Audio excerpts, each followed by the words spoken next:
Narito na ang PTV Balita ngayon. Posible na nagtangkang tumakas palabas ng bansa ang kapatid ni dating Presidential Economic Advisor Michael Yang na si Yang Xian o Yang Jianxin o kilalang Tony Yang ayon sa Presidential Anti-Organized Crime Commission. Pasado alas 8 kagabi nang arestuhin siya ng Bureau of Immigration at PAOK sa NAIA Terminal 3. Ayon sa BI, bunsod ito ng misrepresentation at undesirability. Naniniwala rin ang PAOK na hindi sa Manila ang huling destinasyon ni Yang, lalo't may dala umano siyang 1.4 million pesos na cash at ibang currencies. Pineke rin daw niya ang impormasyon sa SEC certification ng isang korporasyon.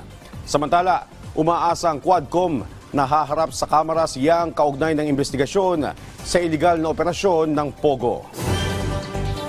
Sa ibang balita, nagbigay ang European Union ng 200,000 euros o katumbas ng 12.4 million pesos sa Pilipinas bilang tulong pinansyal sa mga residenteng nasalanta na nagdaang bagyong Enteng.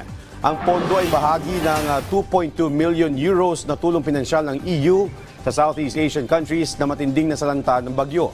Kasama sa pondong ito ang Myanmar, Vietnam, Laos at Pilipinas na naapektuhan ng bagyo na may international name na Typhoon Yagi. Mahigit sa 500 tao ang nasawi sa Vietnam at Myanmar dahil sa sama ng panahon. Nasa 20 tao naman ang nasawi sa Pilipinas dahil sa Typhoon Yagi o Enteng.